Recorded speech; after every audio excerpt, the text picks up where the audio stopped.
चुनाव पूर्व ग्राम पंचायतों का परिसीमन नहीं होने पर मुखिया महासंघ हाई कोर्ट का भी रुख कर सकता है। आज भोजपुर जिले के आरा में मुखिया महासंघ प्रतिनिधि संगठनों की जिला कार्यकारिणी बैठक आयोजित की गई, जिसमें सर्वसम्मति से पंचायतों के परिसीमन का प्रस्ताव पारित किया गया और मुख्यमंत्री नीतीश कुमार से सार्थक पहल की अपेक्षा जताई गई। बैठक की अध्यक्षता मुखिया महासंघ के जिलाध्यक्ष हरेंद्र प्रसाद यादव ने की। उन्होंने कहा कि 1991 की जनगणना के आधार पर बिहार में वर्ष 2001 में पंचायतों का परिसीमन हुआ था। उसके बाद पंचायतों की जनसंख्या लगभग 2.5 गुना बढ़ चुकी है। ऐसे में परिसीमन अति आवश्यक है।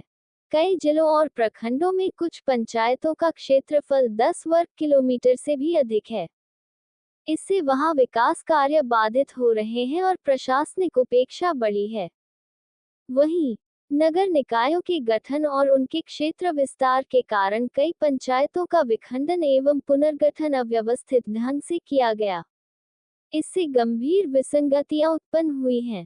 पुनर्गठन के दौरान कुछ ऐसे पंचायत वार्ड बनाए गए हैं जिनकी जनसंख्या मात्र 100 के आसपास है। उन्हें वार्ड का दर्जा दिया जाना 73वें संविधान संशोधन अधिनियम के प्रावधानों का स्पष्ट उल्लंघन है।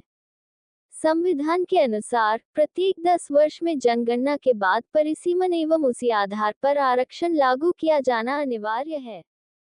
क्या है पूरा मामला? देखिए, आज इस होटल में जिला कमेटी और तमाम भोजपुर जिला के प्रखंड अध्यक्षों के साथ बैठक की गई है।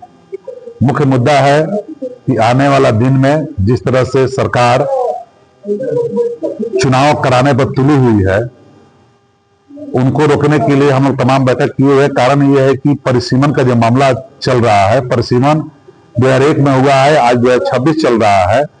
उसको देखते हुए हम लोग परिसीमन की मांग को लेकर सरकार से लगातार हमारे प्रदेश कमेटी मुखिया संघ मांग करता आ रहा है कि किस तरह से परिसीमन होनी चाहिए, तब उसके बाद ही चुनाव होना चाहिए। और इसलिए विशेष बैठक की गई है जिला कमेटी और प्रखंड अध्यक्षों के साथ में कि आने वाला दिन में रणनीति तय करेंगे कि किस तरह से प्रदेश के साथ तालमेल कर आने वाला दिन में हम लोग सरकार से जुड़ने का जो मन बनाए हुए हैं, चाहे वो कोर्ट के मामला हो चाहे जिस तरह से मामला हो, हम लोग उसमें आज बेहद बैठक करने जा रहे हैं। सुरक्षा को लेकर के भी बात सामने निश्चित तौर पर माननीय मुख्यमंत्री साहब श्री सम्राट चौधरी जी ने कहा है सदन के माध्यम से कि 7 दिनों के अंदर में जो तमाम अलग अलग जिलों के जो भी आवेदन पड़ेगा उसको 7 दिन के अंदर में शस्त्र का लाइसेंस देने का काम करेगा। उस पर भी हम आज चर्चा करेंगे और माननीय डीएम साहब से समय लेकर उनसे हम लोग मिलने का काम करेंगे और इस पर बात करने का काम करेंगे। बैठक चल रहा है, उद्देश्य क्या है? जी, जैसे कि आप लोग जानते हैं कि सरकार बिना परिसीमन कराए ही चुनाव कराना चाहती है। उसी के संदर्भ में आज हम लोग की कोर कमेटी की बैठक है यहाँ आरा में। माननीय अध्यक्ष जी भी आपको बताए कि हम लोग का चाहत है कि भाई आप लोग परिसीमन करा के चुनाव कराए। हम लोग चुनाव में जाने के लिए तैयार है, बशर्ते कि आप परिसीमन करा के चुनाव करें। मुख्य मुद्दा हम लोग का यही है कि परिसीमन होना चाहिए। परिसीमन कराकर सरकार चुनाव करवाए, इसमें हम लोग को कोई आपत्ति नहीं है। इसी के चलते हम लोग आज बैठक किए हैं। पूरे प्रदेश के सभी मुखिया संघ के प्रखंड अध्यक्ष और पूरे तमाम मुखिया लोग यहाँ इकट्ठा है। परिसीमन होकर ही सरकार हम लोग को चुनाव करवावे। परिसीमन जरूरी है। 2001 से अभी तक परिसीमन नहीं हुआ है। परिसीमन करवा कर चुनाव करवाए, और नहीं तो हम लोग कोर्ट जाने में बाध्य होंगे। कोर्ट जाना हम लोग का तय है। आज के बैठक में यह निर्णय लिया जा रहा है कि सरकार संविधान के ऊपर है।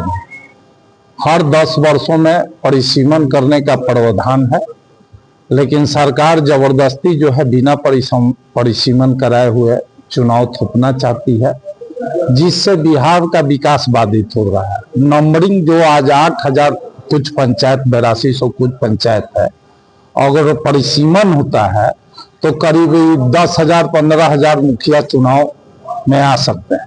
और नंबर 8,000 और नंबरिंग कम होने के चलते भारत सरकार के द्वारा कम पैसा प्राप्त होता है।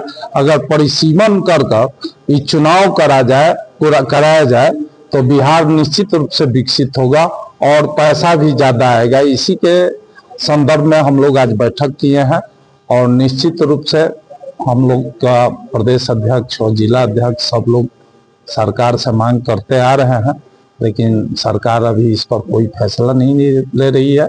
बाध्य होकर हम लोगों को न्यायालय का दरवाजा खटखटाना होगा।